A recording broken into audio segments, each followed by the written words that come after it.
Olha, se tem uma franquia que possui uma quantidade enorme de hacks e fangames de terror, essa é Super Mario Bros. Apesar de Mario não ser tão reconhecido por isso, Mario, junto de Sonic, claro, possui uma quantidade absurda de jogos nesse estilo feito por fãs. Vocês do canal já devem estar familiarizados com alguns. Mario 85, do nosso querido MX, TooLate.exe, do nosso amado Mr. L, e claro, a minha favorita de todas, Coronation Day. Eu já fiz vídeo há muito tempo atrás no canal, mas que continua muito bom esse vídeo. E olha, se tem uma hack room de Mario que pode levar o título de com certeza a mais assustadora e uma das melhores de todos os tempos, essa é Crucis Mortem, criada por White Void, que inclusive ele me conhece, ele me segue no Twitter.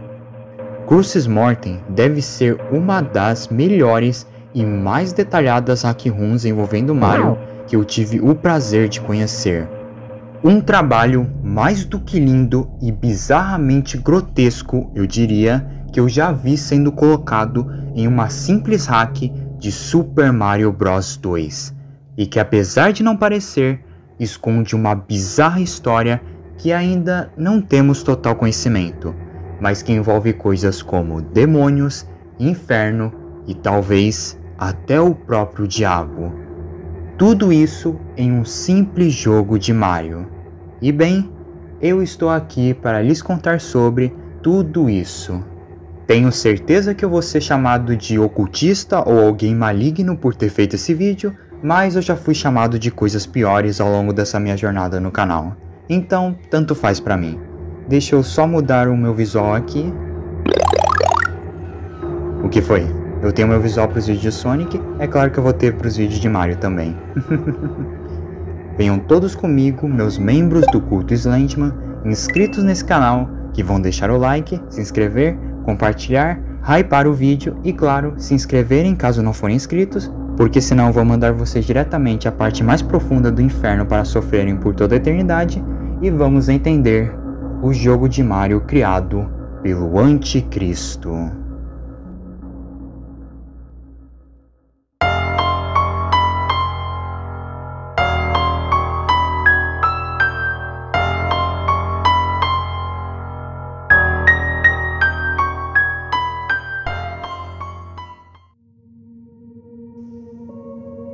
Vamos lá, por onde eu começo com Crucis Mortem, já que é bem complicado de explicar? Bem, tudo isso começa com nós, ou o protagonista ligando seu querido PC. Não dá para saber ainda se existe um protagonista para esse jogo, ou se o protagonista mesmo somos nós, mas depois eu comento melhor sobre isso. Em sua home, podemos ter alguns arquivos para dar uma olhada e até mesmo nós temos a opção de jogar um outro jogo dentro desse PC chamado Milly's Nightmare. Sim, Crucis Mortem é tão bem feito que não só simula um PC como tem um jogo dentro de um jogo, que a propósito lembra muito Fate. Na verdade, todo Crucis Mortem lembra Fate. Mas de todos os modos, esse joguinho e todos esses outros arquivos por enquanto não são muito importantes. Então vamos jogar logo a nossa querida, mas bastante estranha, ROM de Super Mario 2.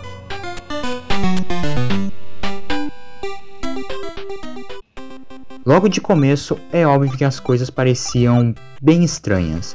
O jogo estava cheio de glitches e bugs por toda a parte, e das 4 opções que tínhamos, do Mario, Luigi, Peach e Toad, nós só poderíamos jogar com o Luigi. Por que exatamente? Porque o Luigi é como o Tails, ele sempre vai sofrer nesses jogos, não importa o que aconteça. Mas, apesar de tudo, nada parecia tão fora do comum. Parecia apenas uma ROM de Mario 2 extremamente bugado, eu diria. Isso até nós nos encontrarmos com ele.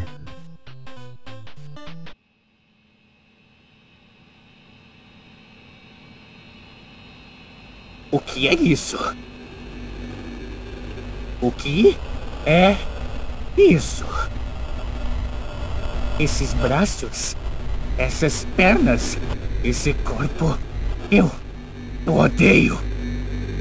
Eu odeio. Por favor, alguém me ajuda!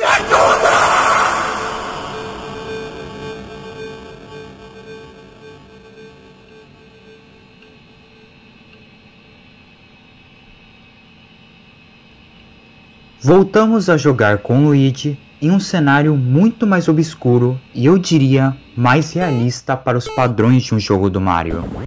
E se continuarmos nossa jornada por esse novo mundo, entre aspas, Mario vai retornar. É engraçado. Só damos valor a algo quando perdemos. Mesmo quando eles dizem a nós, não realmente entendemos. Até perder. O que for preciso, eu vou ter o que é meu de volta. Começando agora.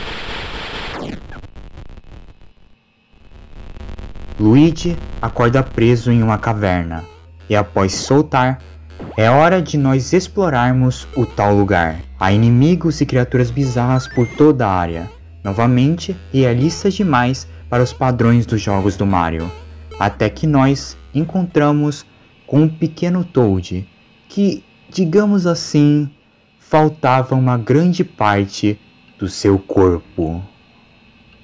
Pegamos a sua chave e prosseguimos, mas vemos que aquele cogumelo não estava tão morto quanto a gente pensava.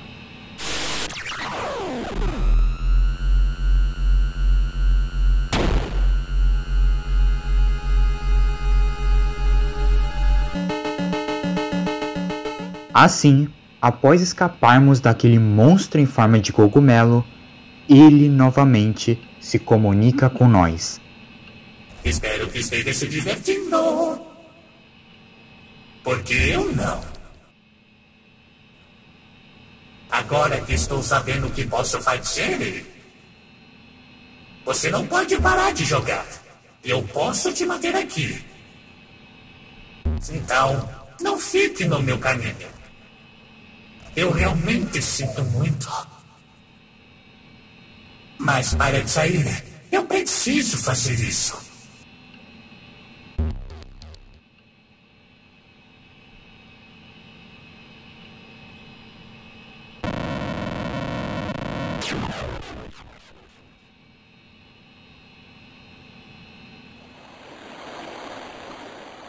Luigi cai numa área ainda mais profunda daquela caverna. Agora, o seu chão e tudo ao seu redor era avermelhado. E o pior de tudo é que ele seria constantemente observado.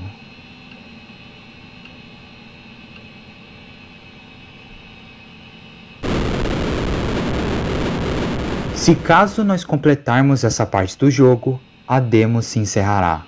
Mas existem alguns pequenos arquivos que podemos encontrar que fazem parte do jogo.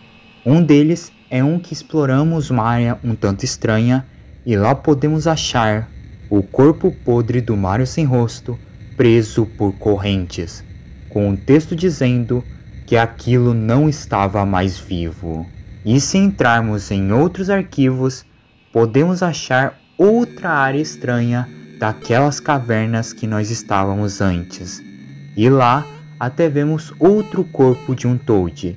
E se chegarmos até o final, de novo nós nos encontraremos com aquela versão do Mario. Só que ele não irá nos atacar, e sim vai conversar conosco de uma maneira até que bem pacífica. No primeiro momento que eu pude ver seus olhos, eu sabia que algo estava errado. Os anos passaram e eu esperei que você poderia ser normal como os outros.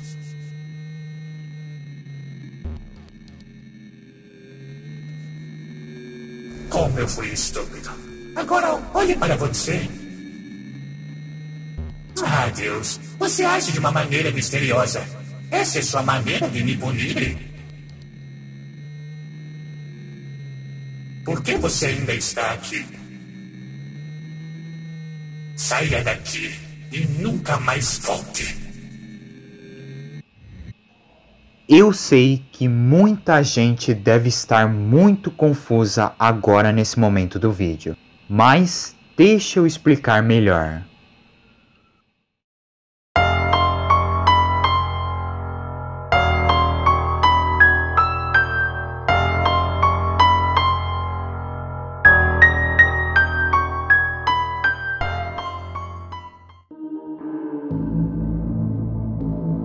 Bem, primeiro deixa eu lhes dizer uma coisa muito importante. Sabem o Mario sem rosto que está nos perseguindo durante o jogo inteiro? Bem, primeiro, o nome dele é Mudkiefer, que é como eu vou chamar ele a partir daqui. E segundo, eu acho que ficou mais do que óbvio pelos seus diálogos que ele é em realidade uma pessoa. Uma pessoa que aparentemente foi renascida dentro desse jogo na forma do Mario. Como exatamente, não dá para ter certeza, mas levando em consideração a quantidade enorme de referências à Bíblia que esse jogo tem, com o próprio nome do jogo, Crucis Mortem, sendo uma frase que no latim significa morte na cruz, é muito provável que tenha alguma relação demoníaca. Tanto que o próprio Mudkiefer carrega uma cruz invertida, um dos maiores símbolos do anticristo, no lugar do M do seu chapéu. Então dá para assumir que o Mudkiefer tenha sido uma pessoa que foi renascida de forma demoníaca e está presa dentro desse jogo. Provavelmente com esse renascimento acontecendo no minuto que começamos a jogar. Por isso Mudkiefer demonstra não entender bem onde está ou o que houve ou até os poderes que ele agora possui preso dentro daquele jogo. E eu particularmente não acho que foi ele que fez isso acontecer consigo mesmo. Afinal, o próprio demonstra nem entender bem o que está havendo ou como sequer isso tudo começou. Pelo contrário, ele demonstra ser alguém completamente assustado e desesperado em toda essa situação, não querendo estar preso naquela forma do Mario ou dentro daquele jogo. E talvez, isso é só uma teoria, mas talvez já saibamos o culpado de tudo isso. No caso, o Luigi, ou quem quer que esteja controlando o mesmo e possivelmente jogando o jogo no momento. Pois, se investigarmos melhor o PC do protagonista que está jogando com o Luigi, não só podemos achar desenhos do próprio Mudkiefer, como principalmente há uma imagem muito clara, mas que claramente dá para ver que é uma floresta. Uma floresta que é um ótimo lugar para se esconder um corpo. Eu acho que vocês estão entendendo mais ou menos onde eu quero chegar com isso. E além disso, se formos mais a fundo nas coisas dentro desse PC, podemos prestar atenção em alguns outros detalhes que podem nos ajudar a desvendar um pouco disso. Lembram-se do Milly's Nightmare, o joguinho extra dentro do PC do nosso protagonista? Então, se olharmos algumas notas que estão nesse jogo, podemos ver anotações de alguma pessoa ficando bravo com outro alguém por ele fazer muito barulho e até mesmo se queixando dele o chatear, o obrigando a ir todos os domingos em um lugar que ele odeia. E também, durante o jogo, podemos ver exatamente no momento que o Luigi é perseguido por aquela coisa que o observa, podemos ler um diálogo de uma pessoa meio que obrigando a outra a não se mover, enquanto ela disser que não poderia, e ela ficaria vigiando para ter certeza de que ela não iria se mover, assim como a criatura naquele momento também faz. E claramente todos esses diálogos e essas anotações estão querendo nos dizer algo, mas o que exatamente e onde eu quero chegar com isso? Bem, olhando essas notas e esses diálogos, eu creio que em realidade a pessoa que controla o Luigi que jogamos e o Mudkiefer foram pessoas que se conheceram antes de tudo isso. Tanto que naquele último diálogo que eu mostrei, o Mudkiefer fala com o Luigi como se eles se conhecessem. Tanto que ele diz: "Eu esperava que você pudesse ser alguém normal." Ou seja, provavelmente o relacionamento desses dois, quaisquer que fosse, não era muito saudável. E eu acredito que o Luigi, ou quem quer que esteja o controlando, foi o responsável tanto pela morte quanto pela ressurreição demoníaca do Mudkiefer, levando em conta as coisas guardadas no computador do protagonista e a maneira que o Mudkiefer conversa com o mesmo. Porém, se eu posso confirmar que isso é verdade, eu infelizmente não consigo. Ainda tem muita coisa confusa e complicada a respeito de Crucis Mortem, afinal o jogo nem está completo ainda, então eu não posso confirmar nada ainda do que eu falei. Foi tudo mais um monte de teorias e ideias que eu fui juntando e colocando para tentar explicar o jogo. O que podemos fazer é, por enquanto, esperar até o White Void conseguir finalizar o jogo e assim entendermos tudo a seu respeito. Até lá, eu estarei sempre aqui para lhes contar sobre qualquer atualização que tivermos sobre Crucis Mortem. Obrigado por terem assistido até aqui, eu sou Dens Landman e tenha uma boa noite. Até mais.